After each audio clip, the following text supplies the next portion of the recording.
الحمد لله وكفى وسلام على عباده الذين اصطفى أما بعد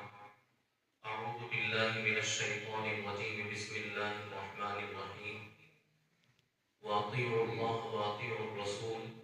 فإن توليتم فإنما على رسولنا البلاغ المبين الله لا إله إلا هو وعلى الله فليتوكل المؤمنون يا أيها الذين آمنوا إن من أزواجكم وأولادكم عدوا لكم فاحذروهم وإن تعفوا وتصفحوا وتغفروا فإن الله غفور رحيم إنما أموالكم وأولادكم فتنة والله عنده أجر عظيم صدق الله العلي العظيم.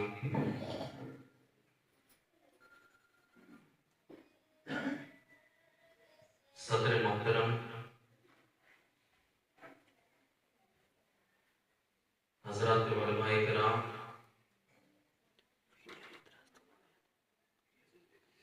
اور اس بستی کے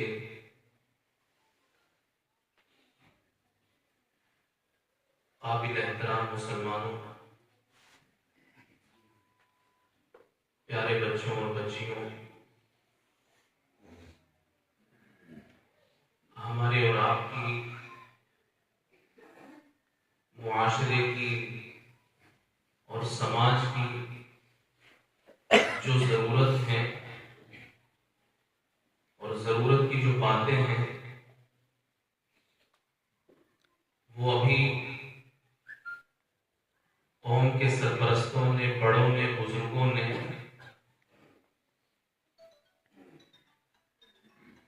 ہمارے سامنے نہ صرف یہ کہ پیش کر لی بلکہ اپنا دل اور اپنی فکریں نکال کر ہمارے سامنے رکھ دیے. عمر کے جس مرحلے میں ہمارے یہ اکابر ہیں اس کو دیکھ کر یہ اندازہ ہوتا ہے کہ جس وقت یہ پڑھ رہے ہوں گے اس وقت اسکول کی تعلیم کا نہ کسی طرح کا چرچا ہوگا، نہ کوئی اسکول کا نام و نشان ہوگا، لیکن زمانے کے حالات پر، تقاضوں پر ان کی نظر ہے، ماحول پر اچھی پکڑ ہے، اس لیے یہ سمجھ رہے ہیں اور ان کی سرپرستی کا تقاضا بھی یہ ہے کہ وہ نظریں رکھیں اور آئندہ کے لیے، قوم کے جوانوں کے لیے جو چیز بہتر ہو سکتی ہو اس کی رہنمائی کریں. چنانچہ ابھی حضرت مولانا رئیس الدین صاحب دامت برکاتہم ہم سب کے لیے اللہ تبارک و تعالیٰ کا بہت بڑا عطیہ ہے، اللہ کا فضل ہے، یہ ہمارے درمیان موجود ہے. اللہ ان کے سائے کو خوب دراز فرمائے. ابھی بتایا حضرت نے کہ اسکول کی تعلیم کتنی ضروری ہے، اور پھر ساتھ ہی ساتھ اس لیے کہ بزرگوں کے ایک جملے میں پورا مضمون آ جاتا ہے، اسی کے ساتھ یہ بھی بتلا دیا کہ مکتب کی اور مدرسوں کی تعلیم کتنی ضروری ہے، کہ وہاں 160 بچوں میں کتنا اسٹاف ہے اور ہمارے یہاں کتنا اسٹاف ہے. یعنی اس میں تعلیم کی اہمیت کو بھی بتلایا گیا اور سنجیدہ ہو کر غور کرنے کے لیے ایک فکر دے کر کے گئے حضرت مولانا. اللہ تبارک و تعالی ان تمام بزرگوں کی اور ان کی باتوں کی ہمیں قدر کرنے اور اس پر عمل کرنے کی توفیق نصیب فرمائے. بچوں کا کافی دیر سے ہم اور آپ پروگرام سن رہے ہیں، طرح طرح کے پروگرام بچوں نے پیش کیے، کچھ نعتیں پڑھ رہے ہیں، کچھ ترانے پڑھ رہے ہیں، کچھ بچوں نے تقریریں کی، کچھ نے قرآن پاک کی عجیب و غریب معلومات پیش کی۔ بستی کے لوگ اپنے مکتب پر خرچ کرتے ہیں تو مکتب سے ان کی کچھ تمنائیں ہوتی ہیں، وہ مکتب کی رپورٹ بھی دیکھنا چاہتے ہیں کہ مکتب کیسا چلا۔ رپورٹ اصل کاغذوں میں نہیں دیکھی جاتی، اصل رپورٹ یہی ہے جس کا نمونہ بھی ہم اور آپ دیکھ رہے تھے۔ اور اللہ کا شکر ہے آپ کے بچوں پر اچھی توجہ دی جا رہی ہے، استاد محنت کر رہے ہیں، وزٹر کی اچھی نظر اور اچھی توجہ ہے مکتب پر، اور اس کے ساتھ ساتھ یہ آپ کی توجہ اور آپ کی دلچسپیوں کا بھی اثر ہے۔ بچہ مکتب میں چند گھنٹے رہتا ہے، زیادہ وہ اپنے والدین کے پاس میں رہتا ہے، گھر پر زیادہ رہتا ہے۔ تو جیسے استاد فکر کرتے ہیں بچوں کو اچھی تعلیم، اچھی تربیت، اچھا ماحول دینے کی، اسی طرح گھر کے لوگوں کی بھی فکر ہونی چاہیے کہ وہ بچوں کی تربیت اور بچوں کو اچھا ماحول دینے کے لیے کوششیں کرتے رہیں، ورنہ یہاں سے کچھ لے کر کے جائے گا اور گھر سے سپورٹ نہیں ہو پائے گا تو بچہ بکھر جائے گا، اس کی صلاحیتیں بکھر جائیں گی اور وہ مضبوطی کے ساتھ تیار ہو کر لوگوں کے لیے نمونہ نہیں بن پائے گا۔ تو اس لیے گھر کے لوگ اس پر توجہ دیں کہ جو کام بچوں کو مدرسے سے دیا جاتا ہے، مکتب سے دیا جاتا ہے، وہ کام بچے پورا کر رہے ہیں یا نہیں کر رہے ہیں، گھر پر بیٹھ کر کے سبق یاد کرتے ہیں، جو کچھ لکھنے کے لیے دیا جاتا ہے وہ لکھ کر کے لاتے ہیں، مکتب لکھ کر کے لے جاتے ہیں یا نہیں، نمازوں کی پابندی بچوں کی ہو رہی ہے کہ نہیں ہو رہی ہے، روزانہ پابندی کے ساتھ بچے مدرسے یا مکتب پہنچتے ہیں یا نہیں، اس پر گھر والوں کو توجہ دینے کی ضرورت ہے۔ اور یہ بات میں اس لیے کہہ رہا ہوں کہ ابھی بتلایا قاری یتیم محمد صاحب نے کہ یہاں سے جو آواز نکل رہی ہے وہ آواز مردوں تک بھی پہنچ رہی ہے اور بستی کی عورتوں تک بھی اور گھر کی ذمہ دار عورتوں تک بھی یہ آواز پہنچ رہی ہے۔ ان کے لیے بھی دین کی باتیں سننے کا آپ نے نظم کیا ہے، بہت اچھی بات ہے۔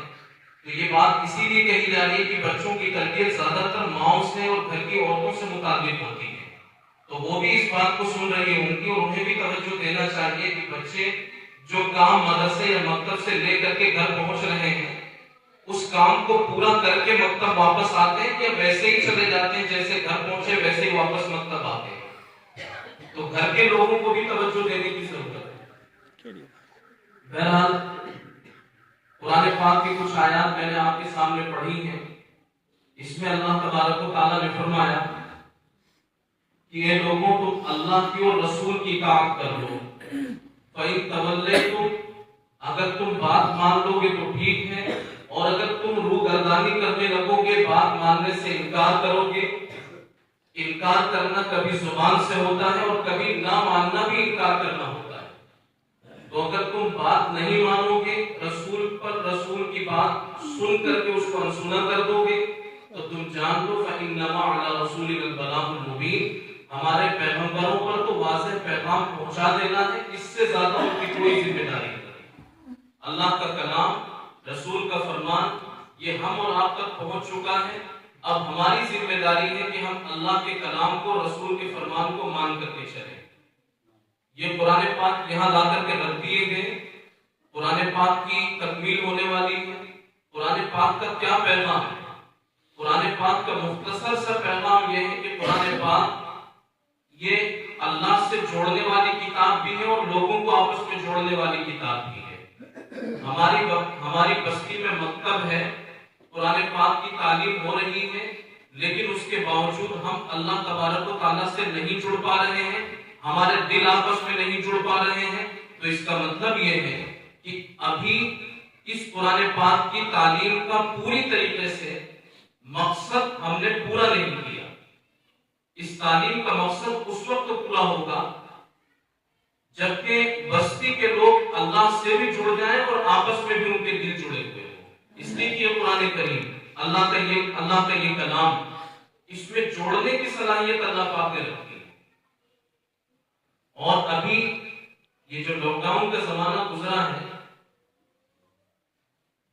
گاؤں دیہات میں تو اتنی سختیاں نہیں تھی، لیکن شہروں میں بڑے عجیب و غریب ماحول ہو گئے تھے، اور تقریباً 6-7 مہینے کا زمانہ ایسا گزرا کہ جس میں جمعہ تک پڑھنے کے لیے بھی مسجد میں نہیں جا پائے، اور گھروں پر ہی ساری نمازیں ہوتی تھی۔ یہ اللہ تبارک و تعالیٰ کی طرف سے ایک وارننگ ہوتی ہے، اللہ تبارک و تعالیٰ کی طرف سے سنبھلنے کا ایک موقع ہوتا ہے کہ ابھی وقت تمہارے ہاتھ میں ہے۔ جس طرح تم اللہ کو راضی کرنا چاہو، جس طرح تم عبادتیں کرنا چاہو، جس بے فکری اور آزادی کے ساتھ قرآن پاک کی تعلیم کو حاصل کرنا یا قرآن پاک کی تعلیم کو عام کرنا چاہو، کر سکتے ہو، ورنہ ایک وقت وہ بھی آئے گا کہ ہم چاہیں گے نمازیں پڑھنا، ہم چاہیں گے مسجدوں میں جانا، ہم چاہیں گے یہ مکاتب چلانا، ہم چاہیں گے قرآن پاک کی تعلیم کو عام کرنا، لیکن اللہ تبارک و تعالیٰ کی طرف سے پکڑ ایسی آئے گی کہ وہ کام ہم کر نہیں پائیں گے۔ یہ کب ہوتا ہے؟ یہ ناقدری کے وقت میں ہوتا ہے۔ جب ناقدریاں ہونے لگتی ہیں تو اللہ تبارک و تعالیٰ وہ حالات پیدا کر دیتے ہیں کہ جس میں ہم کرنا چاہیں اور نہیں کر پائیں گے۔ جیسا کہ ہم کر سکتے ہیں اور نہیں کرتے، تو آئندہ پھر وہ حالات پیدا ہو جائیں گے ناقدری کے نتیجے میں کہ کرنا چاہیں گے اور نہیں کر پائیں گے۔ اور یہ لاک ڈاؤن اس کا ایک چھوٹا سا نمونہ تھا۔ لاک ڈاؤن کے اس زمانے میں بہت سے لوگ مسجدوں میں جانے اور جمعہ قائم کرنے سے معذور ہو گئے، لیکن گھر پر تھے، فرصت میں تھے۔ بہت سے لوگوں کو یہ عذر ہوتا ہے کہ کھیتی باڑی کا لمبا چوڑا کام ہے، کام دھندے ہیں، مزدوری پہ جانا ہوتا ہے، محنتیں مشقتیں کرنی ہوتی ہیں، اور اس محنت مشقت مجاہدے کے ساتھ نمازوں کی پابندی نہیں ہو پاتی، وقت نہیں مل پاتا۔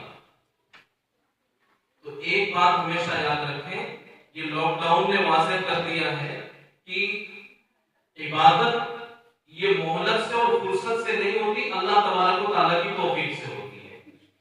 ورنہ بہت سے لوگ 6-6 مہینے 7-7 مہینے گھر بیٹھے رہے، کوئی کام نہیں تھا ان کا، لیکن پھر بھی پابندی سے نمازیں 5 وقت کی نہیں ہو پائی۔ وقت تو خوب تھا، کوئی کام نہیں تھا، صرف گھر پر بیٹھنا تھا، لیکن اس کے باوجود بھی 5 وقت کی نمازیں پابندی کے ساتھ نہیں ہو پائی۔ تو اس کا مطلب یہ ہوا کہ نماز کی پابندی یا اللہ تبارک و تعالیٰ سے تعلق یہ وقت کا محتاج نہیں ہے، یہ توفیق کا محتاج ہے۔ اور جب اللہ تبارک و تعالیٰ کسی قوم سے ناراض ہو جاتے ہیں، کسی بستی والوں سے ناراض ہو جاتے ہیں، یا کسی فرد سے، کسی شخص سے ناراض ہو جاتے ہیں، اللہ تبارک و تعالیٰ اس کا دانا پانی یا روزی روٹی نہیں چھینتے، اس سے سجدوں کی توفیق چھین لیتے ہیں۔ اللہ روزی روٹی تو سب کو دے دیتے ہیں، مسلمانوں کو بھی دیتے ہیں، غیر مسلموں کو دیتے ہیں، اللہ کتے اور خنزیر کو کھلا دیتے ہیں، کوے اور چیل کو بھی کھلا دیتے ہیں۔ تو اللہ ہمیں روزی روٹی تو دیں گے، اس سے اللہ محروم نہیں فرمائیں گے، لیکن اگر اللہ راضی نہیں ہے تو سجدوں کی توفیق چھین لیں گے، مسجدوں میں حاضری کی توفیق چھین لیں گے، گھر میں عورتیں ہیں، وقت خوب ہے، آپس میں بیٹھ کر کے وہ باتیں بنائیں گی، لیکن نماز کی توفیق انہیں نہیں مل پائے گی۔ کب؟ جب اللہ ناراض ہو جائے گے۔ اور کسی بستی کو دیکھنا ہو کہ جس بستی پر اللہ کی رحمتیں نازل ہو رہی ہوں، اس بستی والوں سے اللہ خوش ہو، اس علاقے کے لوگوں سے اللہ تبارک و تعالیٰ راضی ہو، اس بستی کی مسجد آ کر کے دیکھ لو۔ اگر فجر میں نمازی خوب آ رہے ہیں اور نمازوں میں نمازی خوب آ رہے ہیں، مسجد آباد ہے، تو یہ اس بات کی علامت ہے کہ اللہ کی رحمت اس بستی پر برس رہی ہے، اللہ تبارک و تعالیٰ کا پیار اس بستی پر برس رہا ہے۔ مسجدیں خالی ہیں تو یہ نشانی ہے اس بات کی کہ کوئی کمی آئی ہے بندوں میں اور اللہ تبارک و تعالیٰ کی طرف۔ یہ مسجدیں ایک پیمانہ ہے اللہ اور بندوں کے تعلق کو ناپنے کے لیے۔ تو بستی کی مسجد دیکھ کر کے اندازہ ہو جاتا ہے کہ اس بستی کا اللہ سے تعلق کتنا ہے۔ اگر اس میں کوئی کمی ہے تو ہمیں اس پر فکر کرنے کی ضرورت ہے۔ ہم خود بھی توجہ دیں، جو مسجد میں نہیں آ پا رہے وہ مسجد میں آئیں اور دوسرے لوگوں کو مسجد میں لانے کی کوشش کریں۔ مسجدیں ہماری آباد رہیں۔ مسجد کا نظام اگر ہماری بستی کا درست ہو گیا تو پوری بستی کے گھروں کا نظام درست ہو جائے گا۔ اپنی نمازوں کی فکر کریں، گھر میں جو مستورات ہیں وہ اپنی نمازوں کی فکر کریں۔ نماز جب زندگی میں آ جائے گی اللہ تبارک و تعالیٰ سے تعلق مضبوط ہو جائے گا۔ دوسری چیز جس پر توجہ دینے کی ضرورت ہے وہ یہ کہ زبان کھولنے سے پہلے، بولنے سے پہلے ہمیں سوچنا ہوگا، چاہے وہ گھر میں بیٹھ کر کے عورتیں بات کر رہی ہوں یا مجلسوں میں مرد بات کر رہے ہوں، چوپال پر بیٹھے ہوں، کہ کوئی بات کسی کی دل آزاری کی نہ ہو جائے، غیبت کی نہ ہو جائے، دل دکھانے والی نہ ہو جائے، ورنہ اللہ اس سے ناراض ہو جاتے ہیں۔ اور اللہ تبارک و تعالیٰ کی ولایت کو حاصل کرنے اور اللہ تبارک و تعالیٰ کی دوستی کو حاصل کرنے کا جو سب سے بڑا ذریعہ ہے وہ ذریعہ ہے زبان پر کنٹرول۔ اور اللہ تبارک و تعالیٰ کا تعلق جتنی آسانی کے ساتھ عورتوں کو حاصل ہو جاتا ہے مردوں کو حاصل نہیں ہو پاتا۔ ایک بزرگ نے بڑی عجیب و غریب بات لکھی، وہ فرماتے ہیں کہ عورتیں چھوٹے چھوٹے کام سے اللہ تبارک و تعالیٰ کی ولیہ بن سکتی ہیں۔ وہ اس طرح کہ وہ اپنے گھر میں بیٹھ کر کے روٹیاں پکا رہی ہیں، چولہے میں انہوں نے آگ تہلا دی، اب وہ روٹی پکاتے پکاتے دل میں یہ سوچے کہ اللہ یہ دنیا کی معمولی سی آگ یہ مجھ سے برداشت نہیں ہو پا رہی ہے اور مجھے کبھی پسینہ آ رہا ہے، کبھی دقت ہو رہی ہے، تو وہ آخرت کی جہنم کی آگ مجھ سے کیسے برداشت ہو پائے گی؟ اے اللہ مجھ سے جو غلطی ہو مجھے معاف کر دینا، میں وہاں کی آگ نہیں برداشت کر پاؤں گی۔ تو دیکھنے والے تو یہ سوچ رہے ہیں کہ یہ اللہ کی بندی روٹیاں پکا رہی ہے، کھانا پکا رہی ہے، لیکن وہ کھانا پکانے کے ساتھ ساتھ اللہ تبارک و تعالیٰ سے ولایت بھی حاصل کر رہی ہے۔ حضرت خواجہ معین الدین چشتی اجمیری رحمۃ اللہ علیہ وہ ایک مرتبہ تبلیغی سفر سے واپس ہوئے، چہرہ ان کا بہت زیادہ روشن منور تھا، چہرے پر خوشی کے آثار تھے، مسکرا رہے تھے۔ ماں نے پوچھا کہ بیٹا آج تو بہت خوش نظر آ رہے ہو، تو حضرت نے فرمایا کہ ماں آج میں کیوں نہ خوش ہوں کہ اتنے سارے لوگوں نے آج میرے ہاتھ پر اسلام قبول کیا۔ تو ماں نے یہ کہا کہ بیٹا اس میں کمال تیرا نہیں، کمال میرا ہے، اس لیے کہ جب بھی میں نے تجھے دودھ پلایا جب تو چھوٹا تھا تو دودھ پلانے سے پہلے میں نے وضو کیا، تجھے گود میں لے کر کے بیٹھی، میں نے اپنا سر ڈھانکا اور قبلہ رو ہو کر کے میں نے تجھے دودھ پلایا، اور میں دودھ پلاتی جاتی تھی اور اللہ سے دعا کرتی جاتی تھی کہ اللہ میرے دودھ کے ایک ایک گھونٹ کے بدلے میں اس کو اپنی ولایت کا نور عطا فرما دے۔ تو میں تجھے دودھ پلاتی جاتی تھی اور کتنے اہتمام کے ساتھ دودھ پلاتی تھی، تو یہ کمال تیرا نہیں، یہ کمال میرا ہے۔ عورتوں کے ہاتھ میں نسلیں ہوتی ہیں، نسلوں کی پرورش ان کے ذمہ ہوتی ہیں۔ اگر عورتیں یہ اپنے آپ پر کنٹرول کریں اور ذرا سا اپنے رخ کو اور اپنی توجہ کو تبدیل کر دیں تو وہ خود بھی اللہ کی ولیہ بن سکتی ہیں، اور ان کی گودوں میں پلنے والے یہ بچے یہ بھی اللہ کے ولی بن سکتے ہیں۔ بس ذرا سی توجہ دینے کی ضرورت ہے۔ اب یہ قرآن پاک کی تکمیل کا مرحلہ ہے۔ قرآن پاک کی تکمیل کے مرحلے سے پہلے ایک مختصر سی بات آپ سے یہ عرض کرنی ہے۔ جناب رسول اللہ صلی اللہ علیہ وسلم نے